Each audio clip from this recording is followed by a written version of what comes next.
Good evening, Crafty. And good evening, Margix. Yes, how are you, my friend? Well rested and ready to discuss some movies. And Ah, boy, oh boy, do we have a movie tonight.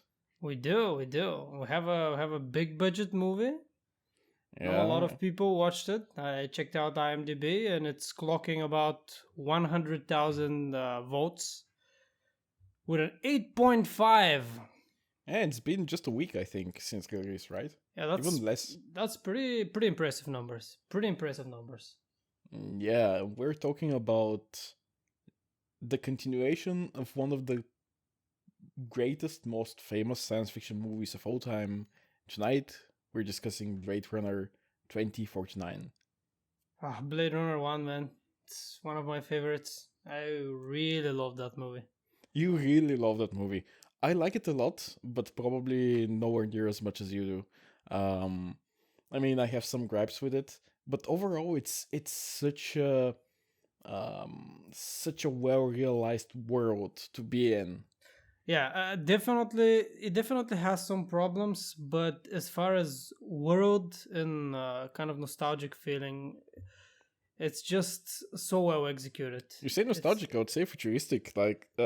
yeah, it's kind of the noir feeling is very well executed, and that always gives Yeah, me a nostalgia. But yes, it's very futuristic for its time, and it's very well done. it's such a good blend of exactly that old style noir with almost dystopian future. So yeah, The it's a cornerstone in sci-fi. It's one of the probably the best practical effects movie ever made. Absolutely one of the best. Yeah, and it has a captivating story, and it has some mm, absolutely breathtaking performances, and some bad ones. But we Yeah, remember the breathtaking ones. we yeah. remember we remember that goddamn ending. Yeah, some Uh, amazing lines, by the way. yeah, Amazing lines in this movie. And probably the most amazing line that you're talking about in the yeah. end is actually wasn't in the script. It's one of those things where a lot of Yeah. forces came together to make that movie what it is.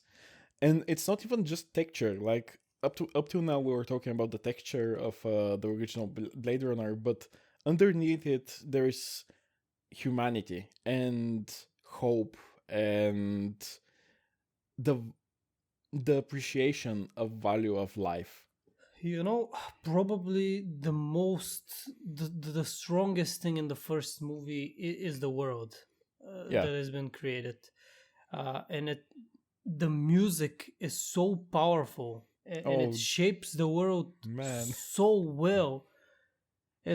I'm telling you, man, the music is probably 60 to 70% of this movie. Like, this is why if you watch some of the scenes without the music, of course, if you remove a music from almost any famous scene from any movie, the scene immediately loses a lot of impact.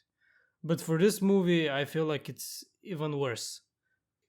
The thing is, we have been getting a lot of movie soundtracks that just feel the same, that feel The copy pasted interchangeable. soundtracks, yes. Yeah, and actually, there was a video that I'm going to link in the description by Tony, I think, on how directors will basically say, "Oh, I'm making a rough cut of the movie, and I used this music from another movie, so like make something that sounds like it, and Yeah, work with that." we both watched this and were pretty. It's It's very pretty intriguing. awful. It's Pretty very awful. very much worth checking out, and I'm going to link this in the description. Um, but yeah, I cannot help but notice that we're not talking about the new movie. We're talking about the old movie and how much we love the old movie. What Yeah, did we think of the new one? yeah. The plan was to start with the new movie. But yeah, but the thing is, you don't even want to talk about it that much because what this movie made me do, like what the Oh, new come on, movie man! made It's me an do. 8.5. 8.5. You know the score means everything. Come on. Yeah, what the new movie made me do is it made me watch the old movie again and enjoy that. So Yeah. Oh, good job for did you that. rewatch Yep, it? yep. Nice, nice. I also rewatched it. So great, great. It has some problems, but oh man, it's such a nice Yeah, place to it's be in. definitely not perfect, but it's such a powerful movie. I really Yeah. like it. So moving on to the thing that we're supposed to be talking about, the new movie, I'm going to say that this is a movie that captures texture very well. So it looks and feels like a Blade Runner movie should look and feel.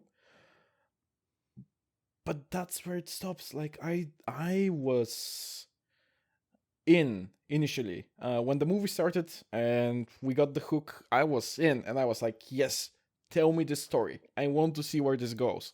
And by the end, I was like, you motherfuckers.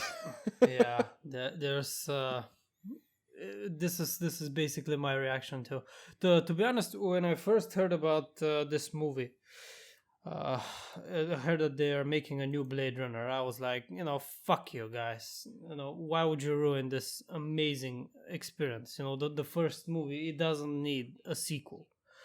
It's kind of Then hard to ruin a movie with a sequel, but we've had that happen before, so it was a legitimate worry. I wouldn't say that this movie manages to ruin. yeah, Uh, it, the, it doesn't. It doesn't. it doesn't.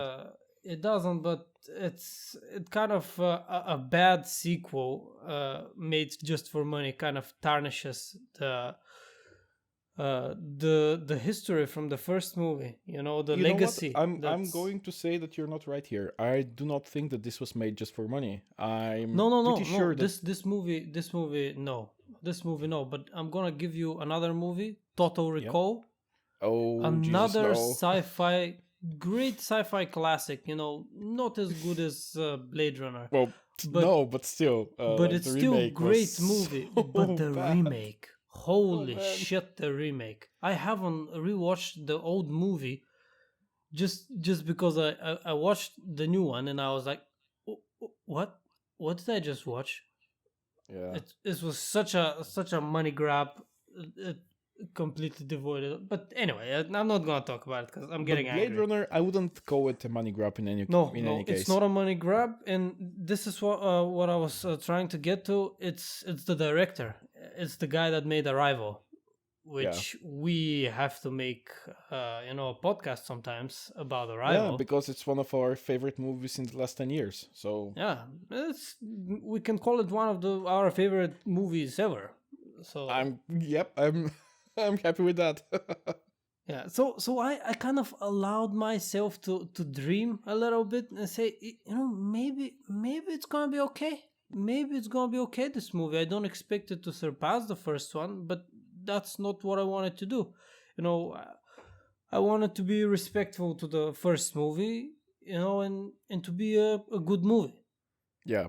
And it does start very powerful. It does start very powerful. It But the looks problem is it looks good at the beginning. let's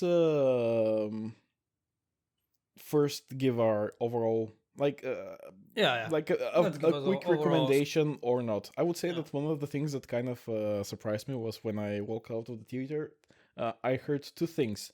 One thing was I didn't understand what happened, and the other thing was this was the best movie of all time. And Ah, neither of these are in any way representative of the movie. It's not that hard to follow. It's not something like uh, that's super convoluted, and it's a movie that very much has texture of something grand, but never seems to fulfill it. I would say that for me, this movie is below average because of some of the thematic decisions that it makes. On a technical level, it's very well executed, but it it feels like there was no restraint. Like there was zero restraint mm, in the making of this movie. It has every single fucking idea that they came up with. Like they had to cram it in.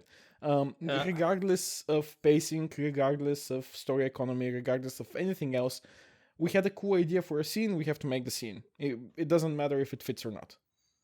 Yeah, this is true, and I also think that this movie, it is really beautiful. It is really, really beautiful. However, when you rewatch the first movie, and you see that there's a difference in beauty in the scenes. Like, Yeah. what I want to say is that in the first movie, you actually have very good scenes. In Yeah. here, you have very good backgrounds and lighting. Exactly. Exactly. You have amazing backgrounds, but the scenes are empty and It's mechanical. this world that is supposed to be this astonishingly big city Yeah. filled with so many nationalities. It felt empty. It felt completely empty. There's only one scene in the flat when where Ryan Gosling lives that Mm. shows a lot of people, and that's all. You know, this is the scene where Again, they show him the first the time that he goes back to his flat. There's a lot of people, there's a lot of screaming there, so this is it, you know. We showed you there is a lot of people here, and that's it. And then there is no fucking people almost anywhere in the movie. yeah, the movie is not interested in actually exploring the world. The movie is interested in exploring one character, and the shape of the movie follows that character in a way that's he feels empty, so he is portrayed constantly in empty spaces. But Yes. again, that doesn't work because of reasons that we're going to get very much into. Like we're going to do a full breakdown of this movie. I want to I see, I want to see the world in this movie. Don't make a sci-fi movie to show me zero of the world. I'm not interested in that. Like, and if you're going to make it a character study, maybe have the character show any fucking emotion at all. but he's an android. He can't show emotion. Not android, of course. He's a Yeah, replicant. And I'm but gonna try to avoid the joke that this movie replicates a lot of things from the first movie. are But you I'm trying gonna to get avoid there. that? Are you avoiding that joke right now? Good on you. Yes. Um, so okay, I want to take a step back and look at what this movie is trying to accomplish. It's trying to tell its own sort of continuation of the Blade Runner mythos in a way. Yeah. What it's going for thematically seems to be the themes of rebirth and of life and of finding who you are, stuff like that. Like that There's seems to be the idea initially, and that's how the movie hooks you in. What it there's turns out, something. Yeah. Okay. Just finish. I have something interesting to say later on about a theme, an ongoing theme with the movie. Yes. Sorry. what it ultimately turns out to be is not that at all, and it doesn't actually know what it's about. I don't think. Like it's not about anything in the end. Yeah, it's very aimless, this movie. A lot of ideas crammed in, but nothing substantially developed at the end. And one of the biggest problems was the culmination of the first movie was literally life is precious. Every Yes. life is precious. Every life is worth Oh man, protecting. that pigeon scene, man. That pigeon And scene. Just yeah, and the loss of every life is a loss for some, like when someone else passes away, we lose something. It's that quote, do not ask for whom the bell tolls, for it tolls for thee. oh With my. every death, we as a species, uh, we as humanity lose something. And this movie revels in murder. It finishes with a murder where Yes. the first movie finishes with the sparing of a life and the salvation of a life. Yeah, So you've put it really beautifully, but yeah, it's really about this movie. It's so much about conflict and fighting and murder. Eh, no, but the first one was as well, but the ultimate point, Do like you- the last point it makes, is that life is precious. yeah, And the life is last precious. thing that happens in this one is we But if you- gleefully see Ryan Gosling drown a woman. Yep. That's the ending of the movie. Like, he just is so happy to squeeze the life out of her. He basically beats everyone, anyone that he fights. He has beaten everyone in the end of the Yeah. movie, even though he spoilers. Well, he dies. Oh, why? He dies. Why? But Give me one good reason why he dies at the end. well, he fulfilled his purpose, whatever that was, and we're gonna talk about purpose later. But I wanted to say that the first movie actually, Harrison Ford character detective, he loses every fight he's in. He actually loses every fight that he's in. I know the fight with the snake lady. He's kind of saved by someone that walks in to the dressing room. And she's just choking him. She's about to kill him. He's saved. So she starts running, and then she shoots her in the back. Not the most honorable thing to do, but he's completely outclassed. Later on, he's beaten by the other guy, completely beaten to be saved by Rachel. Yeah. And at the end, he's completely and utterly trashed by Roy.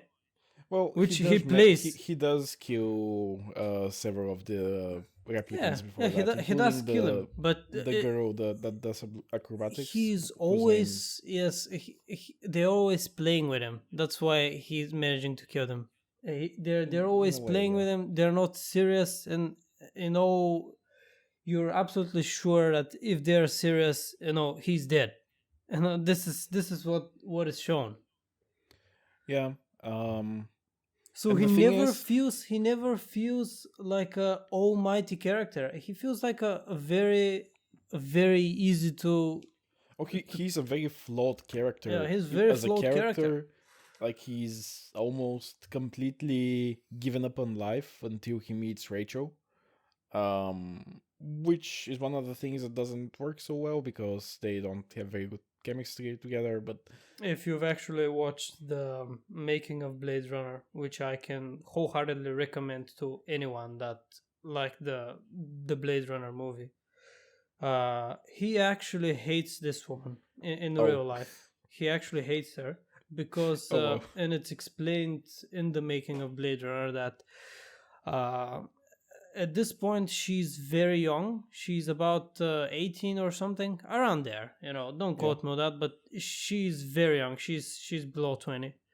And when he hears about that young actress that's gonna be playing his counterpart, his love interest, he asks Ridley Scott, isn't she's very young? Is she capable? Is she capable of acting? Can she be professional? And at that time he's still known as one of the most professional guys out there. He's very strict with his work, and so is Ridley Scott. Yeah. So he asked him, why did you choose this woman? She doesn't have experience. Can she do it? He says, yeah, she'll be fine.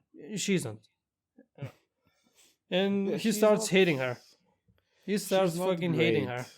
Her performance is kind of like, she's supposed to be indistinguishable from human, but her performance is kind of stilted and robotic in a way, which doesn't help. It's one of those things where you kind of have to imagine that they're acting human. She's okay. She's okay for the most part, but she has some pretty bad slip ups if you watch closely her acting. But anyway, she's not the greatest thing about this movie, but hey, that's what we have. But she has a unique feeling to her that. But she has a very memorable. pleasant feeling to her. Yeah. By the way, speaking of Harrison Ford, nowadays she's beautiful in a very gentle way. That's what I want to say. we're and constantly the running. We're constantly kind of running away with the themes of the movie, because basically the movie gets kind of interesting to discuss towards the end. And I have so many things to say about that, but maybe we should fall back a bit and start from the beginning. So the story of this movie centers around a detective who is a replicant. Um, since the events of the first movie, a lot has changed about the world in a way that's not entirely internally consistent, but I don't think we care to bother with that right now.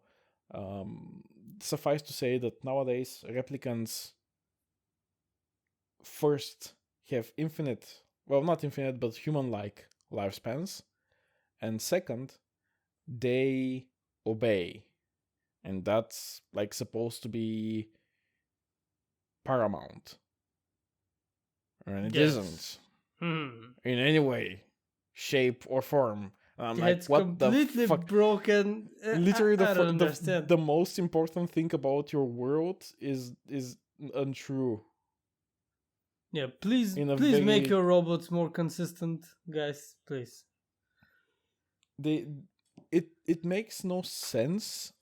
Why would they put that in the movie except as a kind of a hand wave of why replicants are allowed to be among humans, right? Like that's just a hand wave. Oh, Very, they always obey, very and then vague. they don't obey Very at vague. all, and it's like, what the fuck is even? Remember that scene when Ryan Gosling gets, passes through a junkyard and he gets kind of shot down and brought to Earth. Yeah. He's flying in his car. Again, we're kind of running away with things.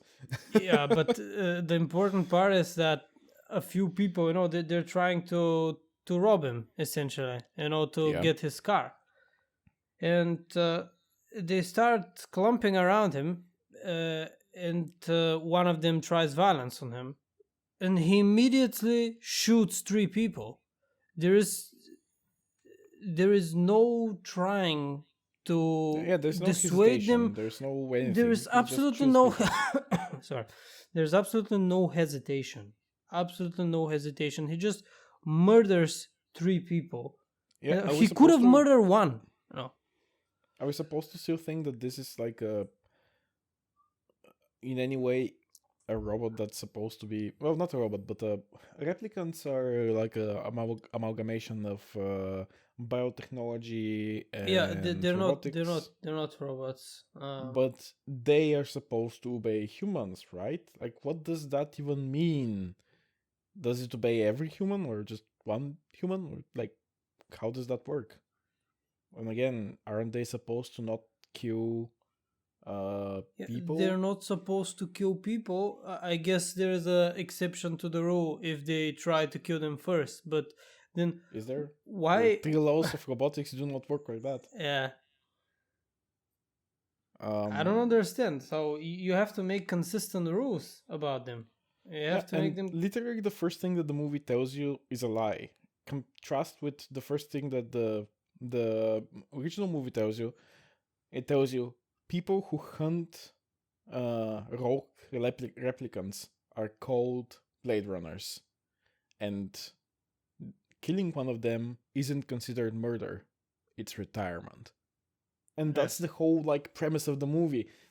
That And that's why society they live. views, Yes, they live for a short time, but yeah, they're basically allowed to do whatever they want. And if but they go rogue, well, then they'll be killed. That's not it. entirely whatever they want, but Yeah. up to a point. And the idea is that Generally, they're in the kept. first Yeah. movie, so the basic idea of the first movie is that it starts with these creatures are treated as if they're not human, and the whole idea of the movie is they're human. This movie starts with these creatures obey every command, and then they don't obey every command, and that's that. It doesn't have any thematic like uh, purpose at all, and it doesn't fit in a in the world as a science fiction concept. Let me try to help you craft it. You're trying to say that a movie that is about, let's call them robots, doesn't have the robot laws set properly. Well, Are you telling me this? I kind of so, yeah. Huh? That sounds pretty horrible. Yep. Hmm. I don't know. I don't know what the purpose of that thing about they always obey was, because they don't, and I don't understand it. We're shown not one, like, it's not as if the main character is somehow unique. We're shown dozens and dozens of robots, well, replicants, who break this supposedly unbreakable rule. Yeah, one of the woman replicant, she kind of murders a shit ton of people. Yeah. Actually, without blinking an eye. Yeah. Just And she's like, hey, she even tells it in an actual conversation while she's stabbing a woman. She's like, hey, do you know how we're supposed to obey? Well, when I talk to my boss about what happened here, I'm going to tell him that you attacked me first. She's literally pointing out that they do not actually. yeah. I don't understand it. The interesting thing is that they can lie. Why would you? Why? Why would they be able to lie? No, again, let's not. I said that we don't need to get into this, and we really do not need to get into this. Like, Yeah. it's an actual problem with the movie, because internal consistency with your sci-fi world is pretty important in sci-fi. But if we started going down this road, it's going to be impossible to discuss anything about the movie itself. And the movie itself has other more important and more interesting issue, I think. Let's start with the fact that I want to talk about the robot sex. yes. So let me set the let's talk scene. about something I exciting. want Let's talk about the robot sex. I want to set the scene for you before you start talking for the robot sex. Okay. What happened was the following. Ryan Gosling just discovered that he might be not a normal made replicant, but he might be the first replicant ever to have been born into this world. And previously, there was very expressly, he made the distinction that maybe someone who is made doesn't have a soul, but those who are born have a soul. So he was like, he was sent to hunt for a child of a replicant, like, which as a sci-fi concept is actually great. Like the concept of replicants being able to bear children is a great fucking concept, and it fits perfectly into Blade Runner. But the movie's not interested in it at all. Yeah. So, yay. Previously, he expressly says that as he believes that someone who is born has a soul, and he's like, he doesn't want to hunt this replicant, but he's forced to. And then he discovers that he is the born child, the born replicant. And he's shaken to his very core by this. And the replicants go through a regular evaluation, similar to the one in the first movie that's automated. But and worse? He fails his. Yeah, it's actually worse. He fails his evaluation, and he's literally told by the police chief, "Look, you failed your evaluation, but because you did the dirty job I asked you to do," like he tells her he dealt with the child, and she's like, "Look, I'm going to give you 48 hours. That's the best I can do because you did the dirty deed, and from then on, you're on your own." So he has literally 48 hours until he gets hunted and murdered. That's the emotional state of the person at that point. Like, he discovered that he's a born child. He's not made. He was never just another replicant, but he was actually something much more, let's say, unique. He's unique. Let's use this word. And he's literally told in 48 hours you're probably going to die. So what does happen? What happens immediately after that in the movie? Good things happen.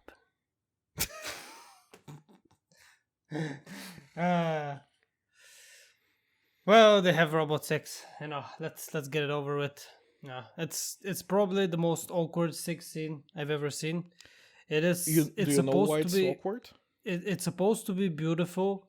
It's supposed to be interesting and kind of sci-fi like, but I felt so awkward in this scene. Just because he doesn't fucking blink. Yep. And his expression never changes. He looks detached. He looks as if he's barely present in the moment. And you can say, whoa, this is because like he's concerned about other things. But no, that's not really the case. Like he's just passive and unengaged and without any capability of actually fucking emoting. You're an actor, emote for fuck's sake. But he's an android. He can't emote. No, literally the previous scene is about him being emotionally unstable. You cannot do that. You cannot have a scene about him being emotionally unstable. And the next scene, he's just like a stone carving. Very inconsistent robot behavior. It's meaningless. What does that even what are they trying to say with him being emotionless during what is supposed to be a very emotional moment? Because this is the moment he's supposed to let go, Yeah, but it's physically he seems to, but emotionally and as far as like expressions, I don't see it. So what's happening in the scene is a bit complicated because Ryan Gosling has a virtual girlfriend, his waifu that's called something. Joy. Joy. Yeah, Joy. His wife is called Joy. She is holographic projection. And what pornographic projection? I got you. That also. And she has hired a prostitute to act as a surrogate body for her. So basically the prostitute replicant. Yeah. And what she does is she layers her hologram on top of the prostitute so he can see her while they do the deed. And the thing is that it feels, I don't understand it. Like he doesn't seem happy. He doesn't seem engaged. He doesn't seem flushed. He doesn't seem. Yeah, and also the timing that you mentioned is just fucking horrible. Yeah, it's like if you're going through this, if you're in that emotional state, you'll be like, baby, just maybe not today. Yeah, maybe not today, baby. Yeah. It's literally just this is their first time doing this, and she didn't warn him on anything. So he comes back and she's like, "I hired a prostitute." Because the normal reaction would be like, "Can we not?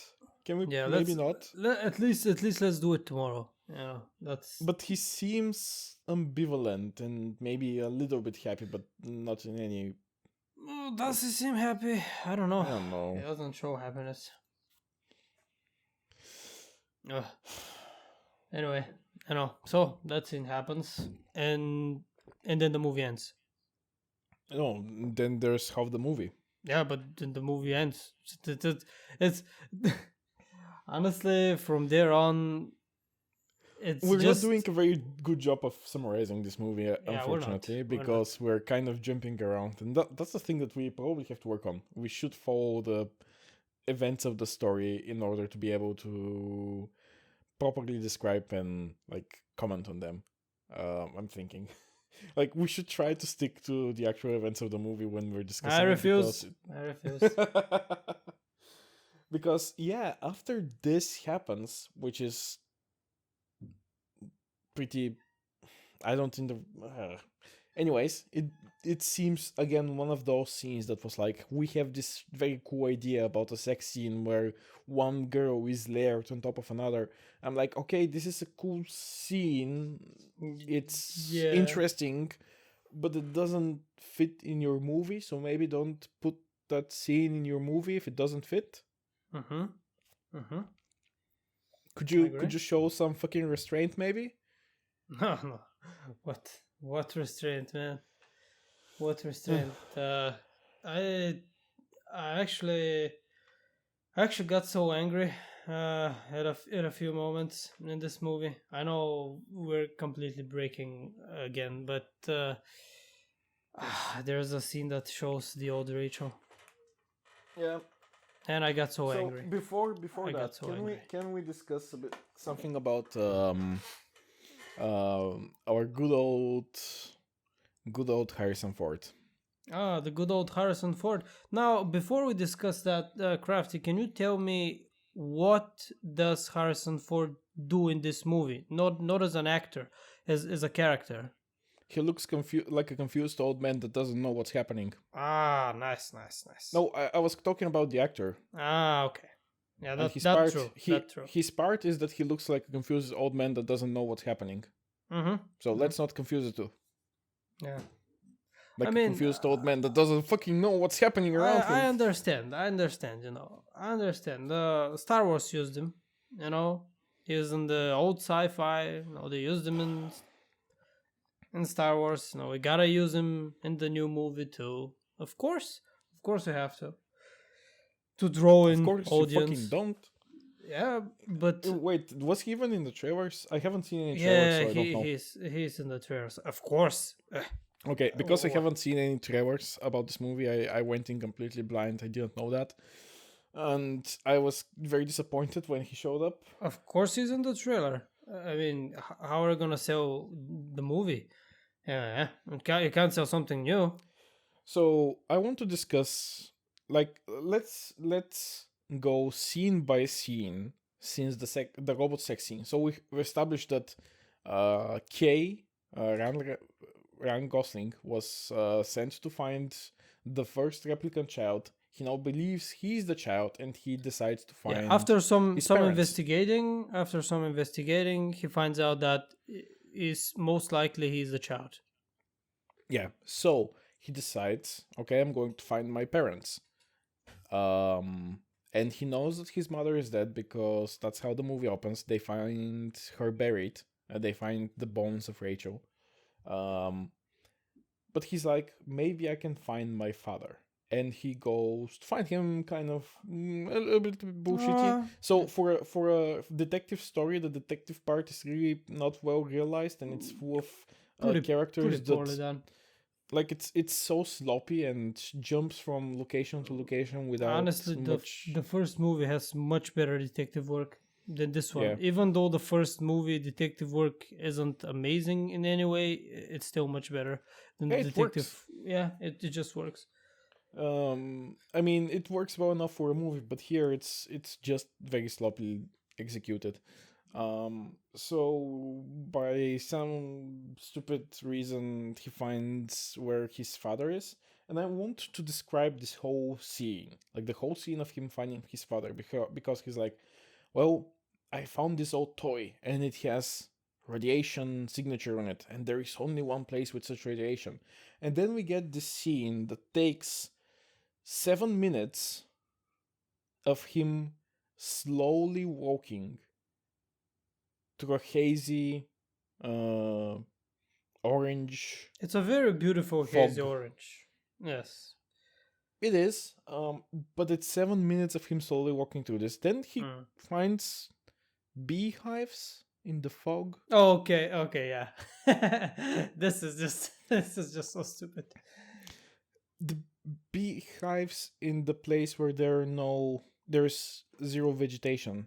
Yep. There's no vegetation whatsoever, but he finds beehives. And he's like, hey, look, I'm a robot. I can put my hand in the beehive and they don't sting me. Absolutely stupid scene that has no place. yeah, it's again one of those things. Well, he's a replicant, so the beast would not sting him. Like he's more human than human, and he has no malice in him, and like stuff like that is probably the purpose of a scene like that. Oh, But this is the only why place that's do you alive. put why do you put That's why. this in your movie? Like it doesn't work. It's not a scene that we need to see. It doesn't do anything about the movie. It's just like suddenly there's a beehive. He walks up to it, puts his hand in, gets it out, looks at it, and then walks away. And that's the fucking scene. Yep. There is no point to this whatsoever. He goes on and he finds Harrison Ford in an old casino. And they fight. Now, this is again another completely pointless scene because nothing changes between the moment they first meet and then Harrison Ford attacks, and the moment where he stops attacking, he's like, fuck it, do you want to drink some whiskey? Yeah. Nothing is exchanged between the characters. Nothing is learned. Nothing is shown besides a few silly visual effects that are actually not impressive in any way. And a scene that kind of tries to mimic the house scene from the first movie with the flashing whites visually, which I thought was completely out of place. Yep. And it had no purpose whatsoever, this fight scene. That goes for another 5 minutes. Nothing has purpose in this casino. Absolutely nothing. You know, just him walking slowly there, then going to the casino. You think something is gonna happen. Well, there's a fight scene, but nothing happens. But nothing happens. You know, it's a complete disaster. It's just a complete disaster. Nothing happens. Then and all he finds there is a confused Harrison Ford that doesn't seem like he knows what he's doing. Yeah. Well, he's been living only on whiskey for the last 30 years. You know? Yeah, he kind of insinuates that. Yeah, there's what does he tell? He tells Ryan Gosling that there's a basically infinite supply of whiskey around here. Oh, what about food? What about no food? Food is not mentioned. You would think that the bees would be like he kept the bees. Maybe that's the idea, but that doesn't make any sense. Again, there is no vegetation there. No, please, it's just awful. Okay, and then we learn nothing, and the movie still leads you on at that point. It tries to make it as if there is it's a meeting between father and son, and then it feels so clever when it's like, no, Ryan Gosling wasn't the child. He just had the memories of the child implanted into him. This is probably one of the stupidest thing in the movie, actually. And that's why he thought he was the child. Honestly, this is, again, one of those things that I think is a clever idea, but when you make the movie so much about this character, and then it's like, well, it wasn't about this character. No, yes, she's actually completely meaningless. Then I don't think it works. It's a cool sci-fi concept, like you believing that you're someone's child because you have the child's memories. Like that's a pretty cool concept. Okay, but it's not used in any fucking way that makes sense. Why? Yeah. What? You need to add an additional character. You can't center the whole movie around one character and then you can, but you have to have the character be in any way compelling. Yeah, that too. So, what happens next is suddenly he was tracked, even though there was a scene before that showed he wasn't tracked, that he had left the tracking device. Oh yeah. Then she goes to the the replicant that's tracking him goes to the police station, and they can just track his police car because even though they told him they're going to hunt him, he's still using the same police car because he's incredibly smart detective. Yes, that's our protagonist. He gets left for dead. Yeah, they don't Harrison kill him. Ford And instead, is it's Harrison Ford kidnapped, that gets and kidnapped, they kill his waifu.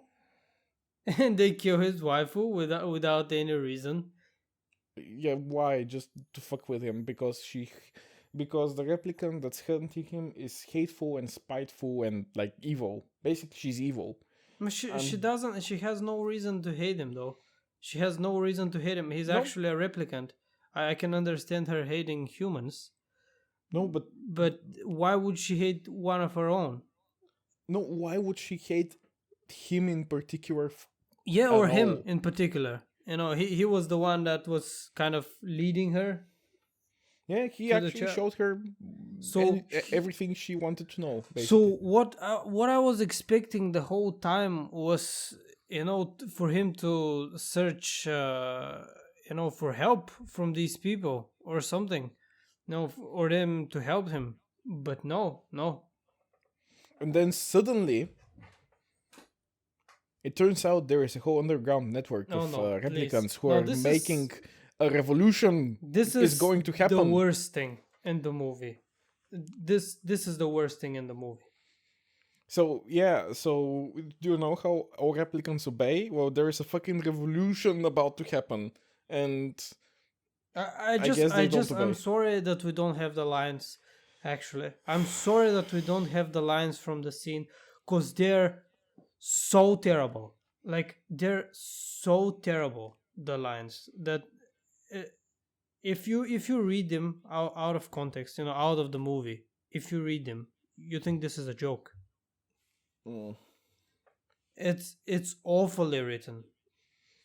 yeah, There, and it has a very it's beautiful set with water and marble and shit, but oh, oh my god.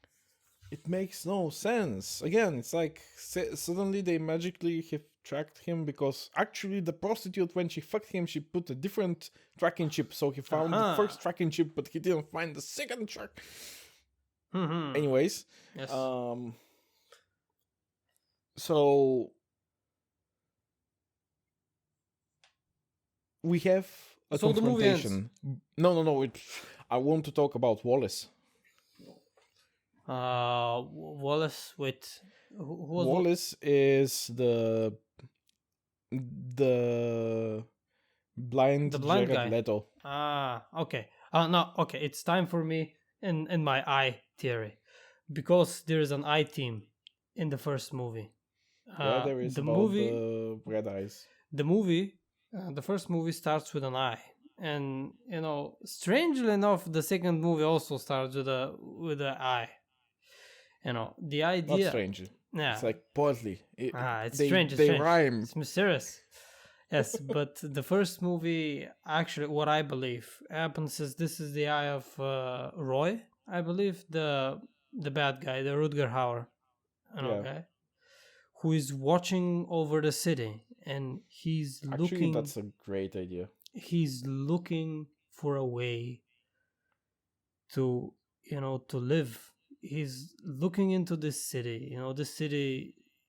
They have such a good motivation in the first movie. Yeah, they have The such a good replicants motivation. in the first movie have the motivation of we want to meet our maker and ask for normal lives. Yeah, they just want more life. They want to live. Yeah, And also, we first meet Roy character in a eye making facility, yeah, and at the end of not the end of the movie, but when he reaches Tyrell, which is the creator yeah. of the he as he kills him, he gouges his eyes Yeah, and he squashes his head.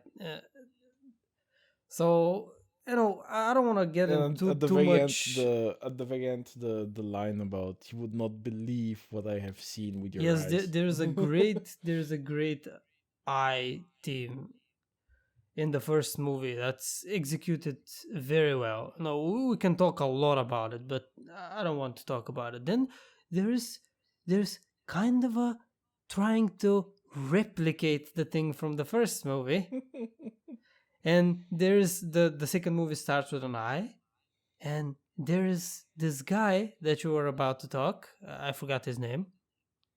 Wallace. Wallace. That is blind.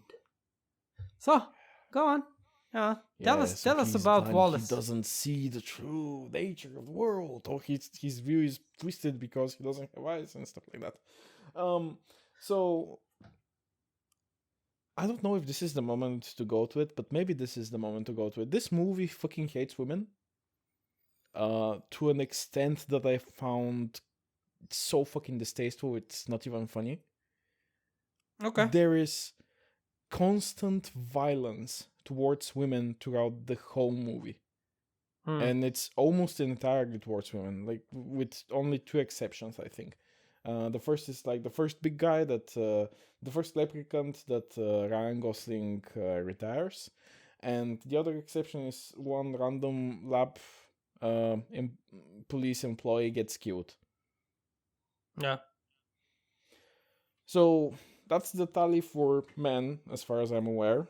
And yeah, the main character gets roughed off, but he gets out of it fine, basically.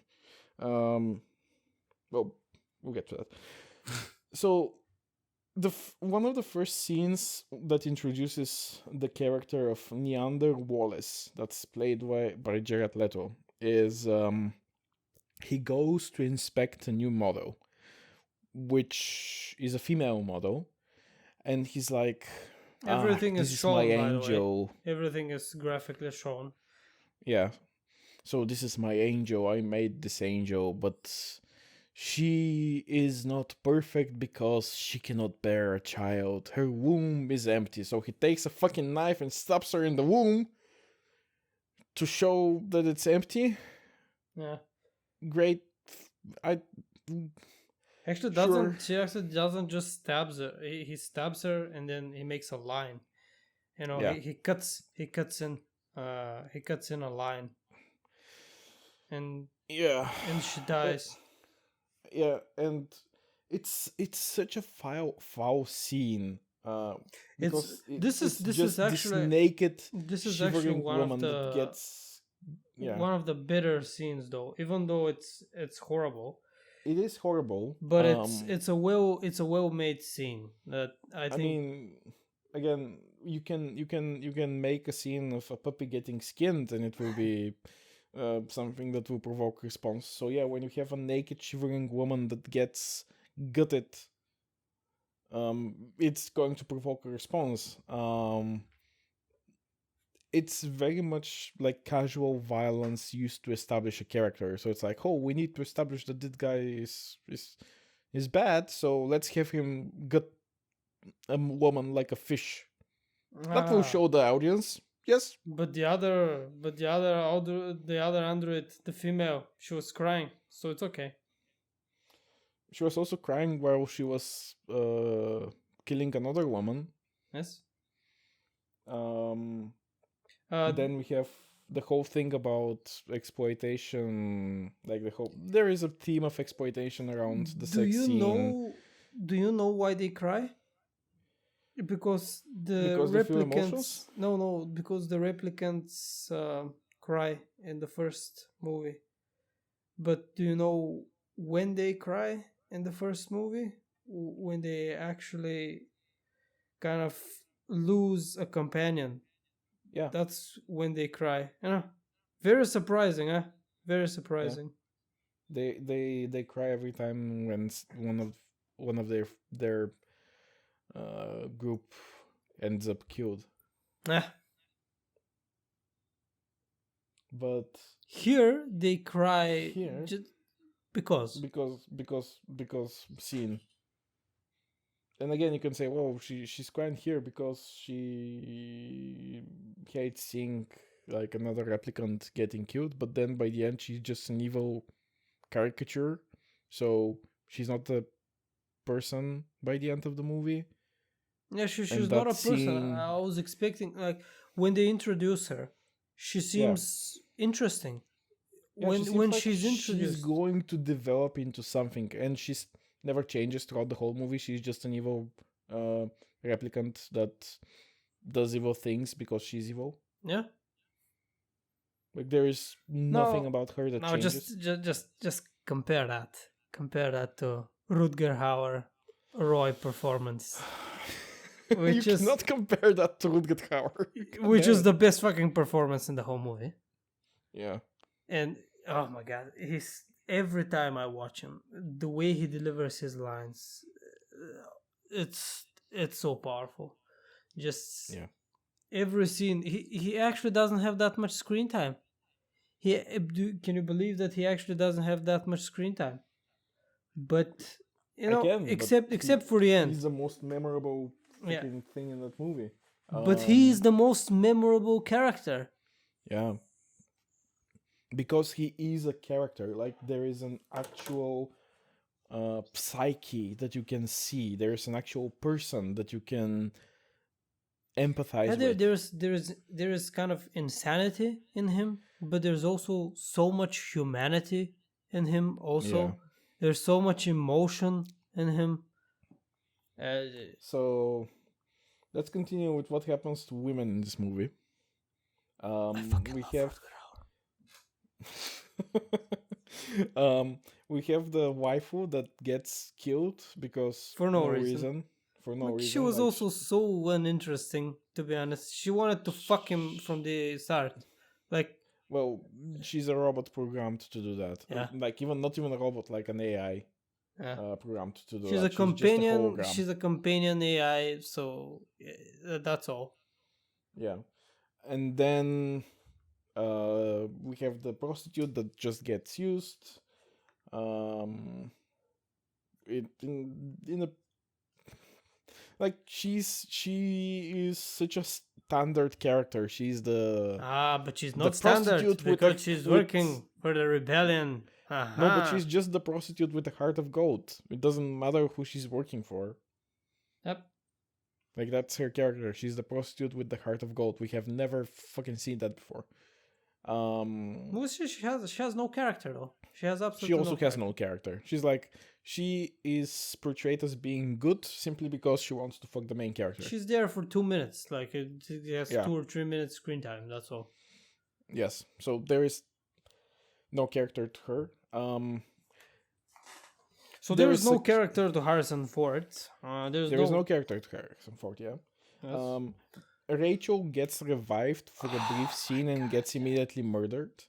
God, I was so angry at this time because fuck you, movie. You know you can't. You brought back the old Harrison Ford. You know, can we have at least something from the old movie that's not fucking tarnished?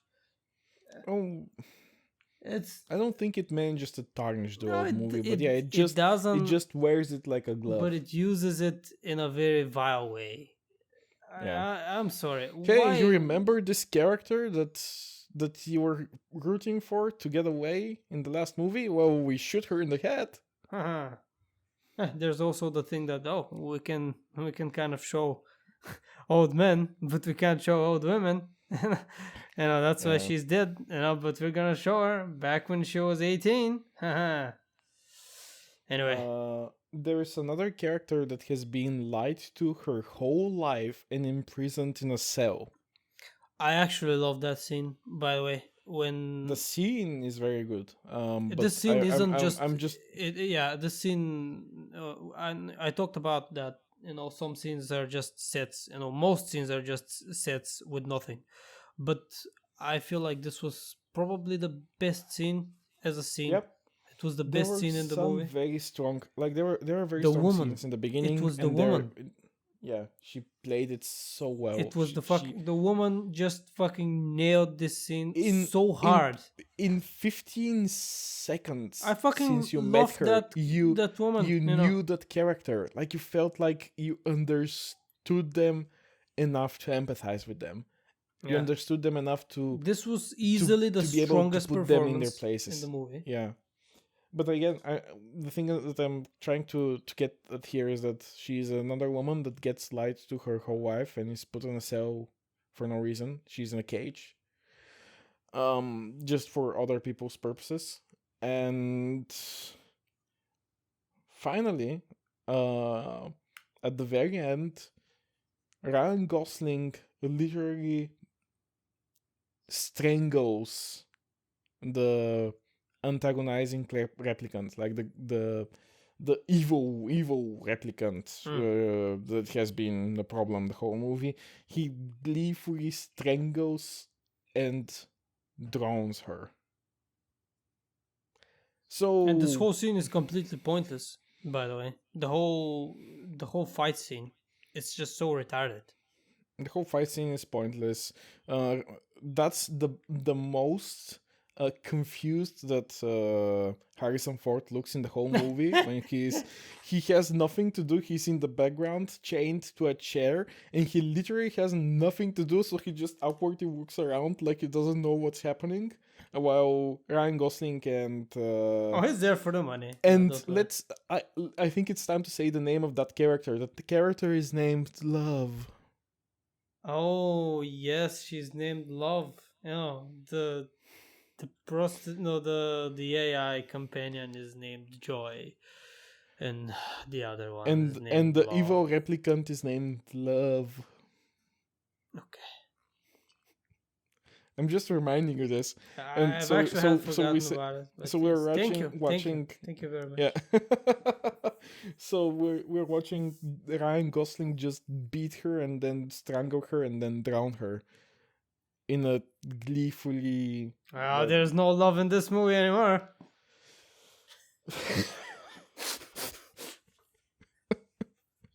So yeah, how's that for a tally? Well, what the fuck? Yes, I think at the end, the movie manages to kill all the joy and all the love from everything, and finally, Ryan Gosling the original dies. movie was literally about every life is precious and about how replicants are themselves in a way purer than humans because they are emotionally childlike. And in this one, we murder them like it's nothing, even gleefully, and like, yay, we murdered them. Yes, success. He also forgot that they fucking murdered the female detective, the policeman. The policewoman, yeah. Yeah, the policewoman. So, which was actually a good character. She was interesting. She was an interesting character. She had a problem where she flipped between two very different modes of behavior very rapidly, and that was just bad screenwriting. So sometimes she was almost tender and motherly in a way, and sometimes I am police detective. I am very strong. So I don't know, police chief actually. But yeah, aside from two, well, you can't fault her. You can't fault her for wanting to fuck Ryan Gosling. Come on. Sure. Okay, I'll grant you that, but still, aside from the first male character that gets killed in the beginning, and then the what's his name, like police lab worker, there isn't another character whose face we see, a male, I think, that gets murdered, right? Because there are some like literally faceless people that Ryan Gosling shoots, but who cares? Do you know why there are tits in this movie? Because it was trying to actually tell a detective story at that point, and then it decided it doesn't want to tell a detective story. No, because there are tits in the first movie. There's the snake lady. They show her tits. Oh, so... I heard kids, and I was like, what? Oh, tits, tits. Yes. Yeah, there's tits, because tits, whatever. There's also one scene that we didn't mention, that it's so vile also. The scene when he loses his girlfriend, his AI girlfriend, and then he sees a naked hologram of her that tells him to, come here, boy. Something like that. And again, this is about kind of making that character Joy seem fake. And why? Yeah, why Like, would you do it? Why would you do it? yeah, There we is no. understand that she was fake, but she was real to him. Why would you hammer in that she was just a program after you murder her? You make it seem like women are replaceable. Do you fucking understand what you're fucking saying with your movie? No, I don't think so. I also think that many people don't understand what they actually watched. They thought, oh, watch something Oh, it great. was pretty. It was was pretty. pretty. Yes. It was long. So, It was long and it was complicated. Somewhat. so it must be It good. wasn't very complicated. I think maybe it's a bit harder to follow if you're not familiar with the first movie. Then it's probably quite complicated to follow. If you haven't seen the first movie, That's true. I do not imagine that you actually get anything out of this one at all. Yeah, Like, you the will first actually movie be is quite integral confused, to this one. Actually, you will Yeah. be quite confused. It steps up. Can you on a lot imagine of things. watching this without having seen the first movie? It explains almost nothing, and I'm sorry about that. And it constantly references and builds its entire plot on the first movie. Yes. So if you haven't seen the first movie, like, fuck off. Yeah, I mean, you haven't seen a movie that came out 20 years ago? Yeah. How dare you not see a movie that came out 20 years ago? It's not. It's actually. It's 82. It's 82. Oh, so it's more. Yeah. Well, I think we kind of discussed it all. Oh no, not all. Huh? Did we? I have more. 35 years ago. Fucking hell. Yep. What did we miss? We missed the shorts. So there were 3 shorts made for this movie that fill in the backstory. Oh, the shorts. Yeah. Yes. And remember when I promised to watch them? I watched them, and I'm going to save you the time right now. Okay. So there is a thing in this movie that's referenced that's called the blackout. That seems like an important event that probably will tie into the story. It seems like a pretty fucking important event, to be honest. Somewhere in 2025, I think. Like, there are dates that fuck me. I don't know the exact dates, but let's say 2025. There was a event that erased all digital records. And you would think, oh, maybe that's what Harrison Ford did to hide the child or something like that. No, it's just an unrelated fucking thing that happened.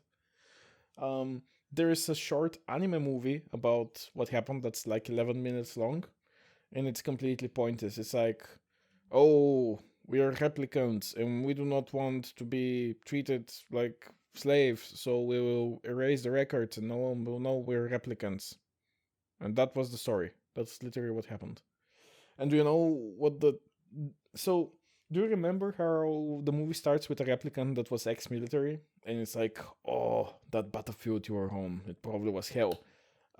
It's explained in the anime what the battlefield was. And so, tell me what the most base, moralizing, hackney possible thing you can do with a battlefield with replicants is that you can come up with to make it like evil war thing.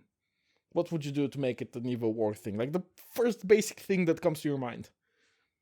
You know, the first basic thing that came to my mind that I just kind of thought that the movie mentions that there is aliens in this universe in the beginning.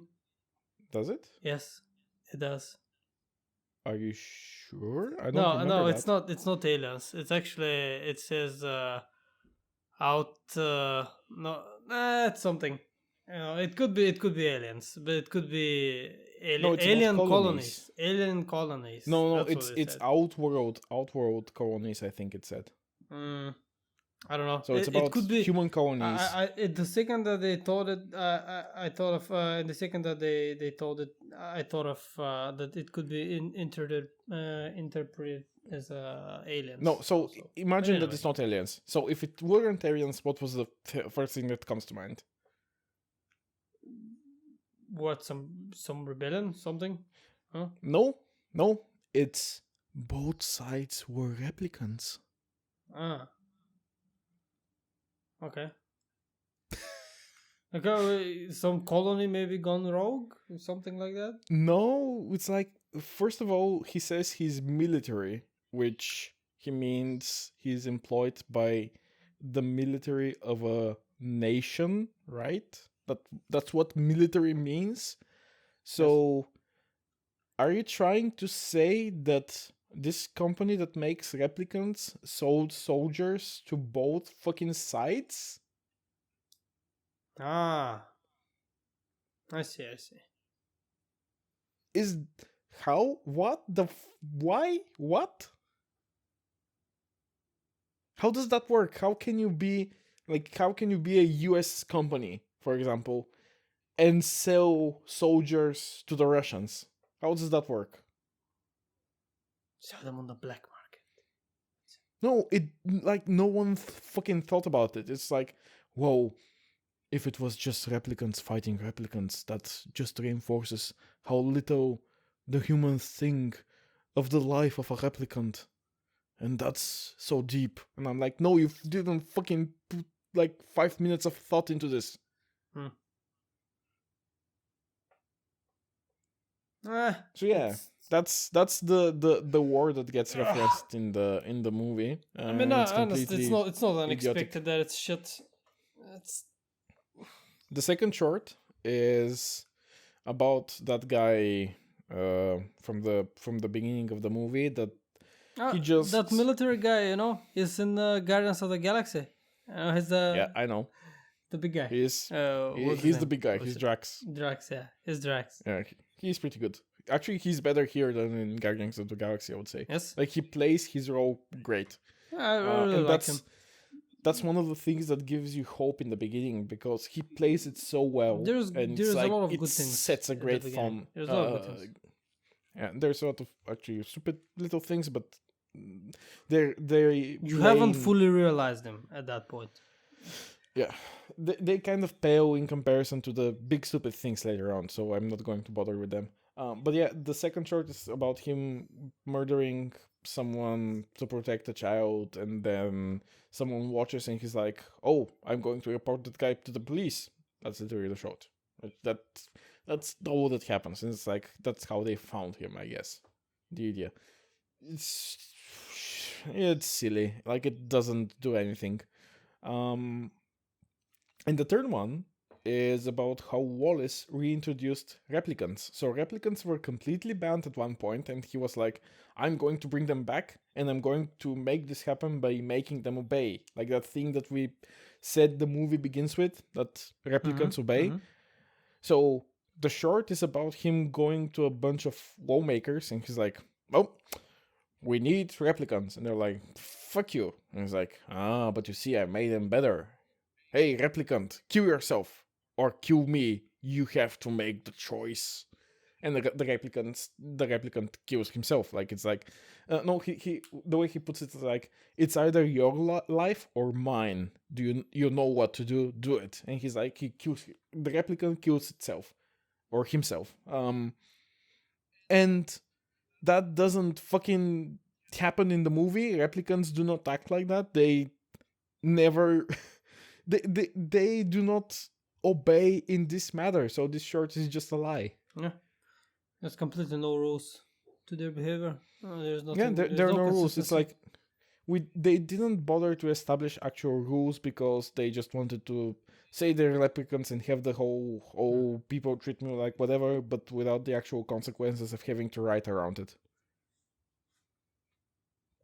You know what I wanted?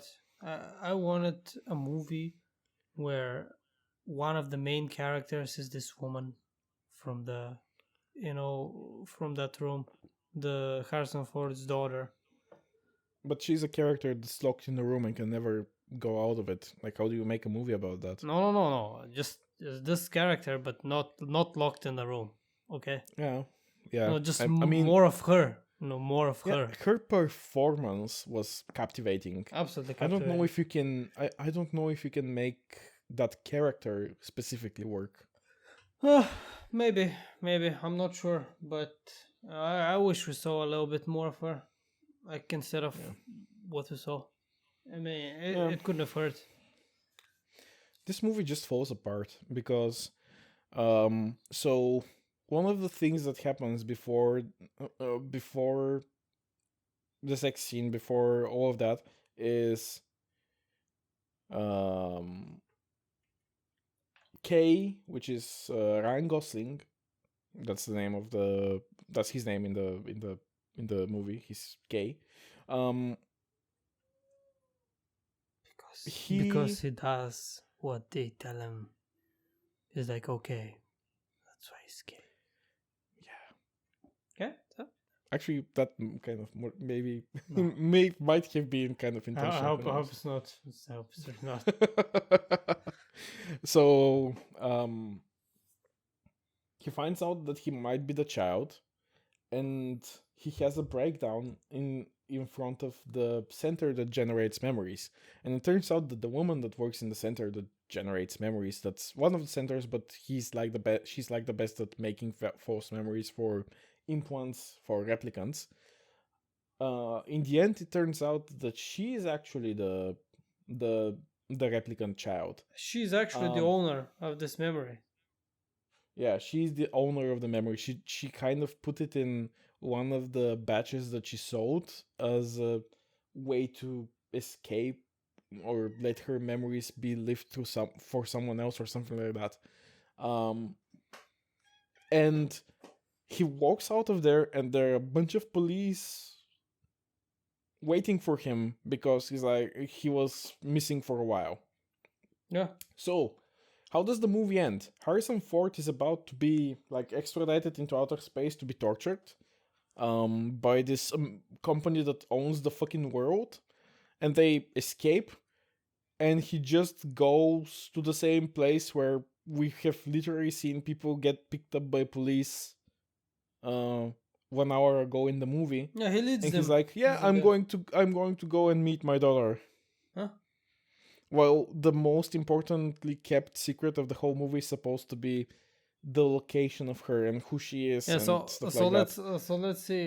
So the movie ends with literally Harrison Ford throwing away the last 35 years of his life, which he very specifically he did not meet his daughter because Yeah. he wanted to protect her and he wanted to stay away from her. And then he literally at the end of the movie, he's like, "I'm going to meet my daughter now because they think I'm dead." And I'm like, you live in a world where people can be immediately identified by their eyes, and they have seen you, and they have photos of you. What the fuck? What the fuck are you on? What the fuck? There's additional thing. Remember when Ryan Gosling gets when he's beaten, and they take Harrison Ford, and then the rebellion takes him, and they Yeah. release him later on, and before he attacks the ship that is carrying Harrison Ford, so that he can be tortured. This is at the end of the movie. He's driving a police car. Yeah. They revoked all of his fucking. They took his pistol. They took his badge. But they didn't But take his police car Gatling gun. Yes, the fucking car that has a Gatling gun is still there. Okay. And he can use it. Of like, course. Yep. Obvious. That's literally the writers didn't know what the fuck to do at the end. So I can understand. I can understand him having a car. Okay, that's fine. It's a massive city. He needs a fucking car. But can we disable the fucking police thing on the car? yeah, maybe when you take the badge and the gun of this detective, also take his fucking Gatling gun. Yes. It's kind of a stupid mistake. I don't know. It's like it's completely played by ear towards the end. It doesn't follow any logic. It's just like, well, fuck it, we have to find a way to end it. Mm. I don't know. It's a movie that's overindulgent. It's a movie that never no one in the creative team ever said stop. No one ever said maybe we shouldn't. Everyone was like, yeah, every fucking idea, let's put it in the movie. Bees? Bees! More bees! Obviously, we need bees. So we had every fucking possible idea put in the movie, and it doesn't work. Like, it doesn't make a movie. Huh. Or it doesn't make a movie that's ultimately compelling in any way. It thematically it fails because it's a counterpoint to a movie that was about life, and this was ostensibly about life, ostensibly about childbirth and all that, and those themes are completely abandoned, and we just murder people by the end. It's if I have to It fails say as sci-fi. in one sentence, if I have to be honest about this movie, it's a movie that has so much but it delivers so little. Yeah.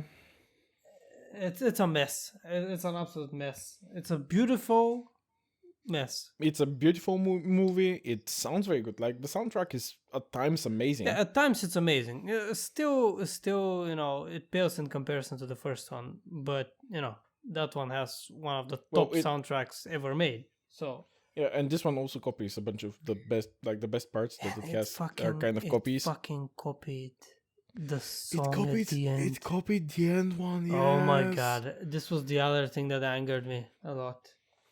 You did not fucking earn that. You did not earn the right to play the sound. The fucking Time to Die song. Yeah. Fuck you, movie. Fuck you. And why does he die at the end? Again, I want to kind of tell me he doesn't have a purpose anymore. What does he do? Nothing. He's like, he's an empty character. I did like the one thing because there's like a hint of a good idea there, because he's like, well, I did all this because my most precious memories, even though they're implants, like they're my most precious memories, and they come from her. And that's why I did all of this, because I feel like a connection, because your daughter's memories are what defines me. And that's like a good idea, but it doesn't work in this fucking movie. And then he dies for no reason. Like, he was alive for literally forever after being shot and gutted and whatever. And then, you go in and I'm going to just die here.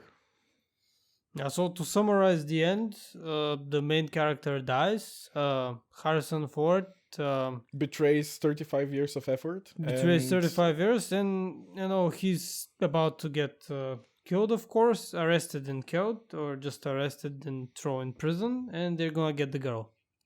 That's it.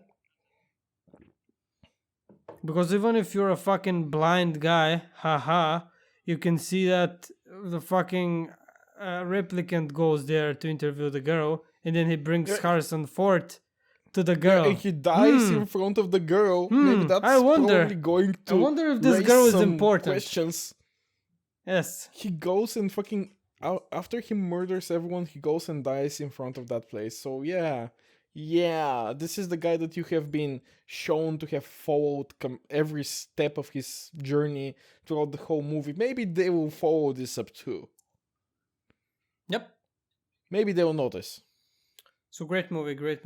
10 out of 10. Let's say.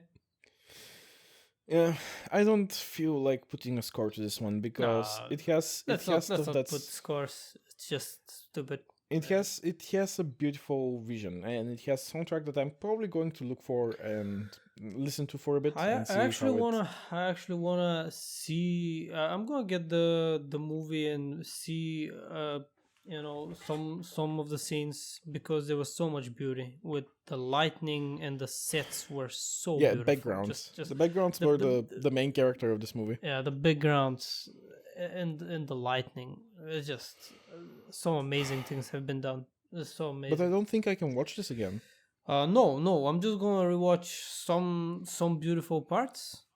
That's all. I'm not gonna rewatch the whole movie. Just wanna see some parts that were The, really beautiful. That's all.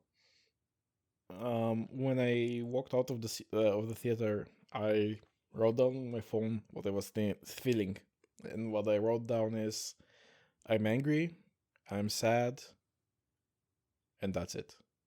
Hmm. And that's not the feeling that the first movie left me with. It was one of hope, and there is no hope to be found in this one. There is superficial, like, caricature of accomplishment by the end, but there is no It genuine human connection, and there is no hope. And again, do not ask for whom the bell tolls, for it tolls for thee. the movie just tries to copy the old Blade Runner without really understanding the ideas behind it. And then gets tangled up and trips up and falls on its face. Yeah, the ending is just horrific. In the last 40 minutes, I think, are just a complete mess. No, everything after he gets told that he has 48 hours. Yeah, everything after that, After that point, there isn't one good thing in the movie. there was still, it could have been still a pretty good movie if it kind of ended sooner after this with a little bit different things inside. Yeah, it could have been a pretty nice movie. It's a movie that Yeah. has like 4 endings also, but none of them are interesting. I don't know. I'm tired of this movie. I'm tired of being promised things and then just never getting them. Yeah, I have a great idea. You know how we can call this movie? This is a shout out to the Zero Russian guys, kind of listening to this podcast. We're gonna call this one Blade Runner. Blade Yes, that sounds about right. And I think that we are ready to wrap this up. Yeah, this was about to be 30 minutes. Great stuff again. Well, yes. Amazing planning and execution. So that's what happens when we have a movie that we very much love and a movie that we very much do not love. Yeah. So that's kind of the end. Yeah. Bye. Bye.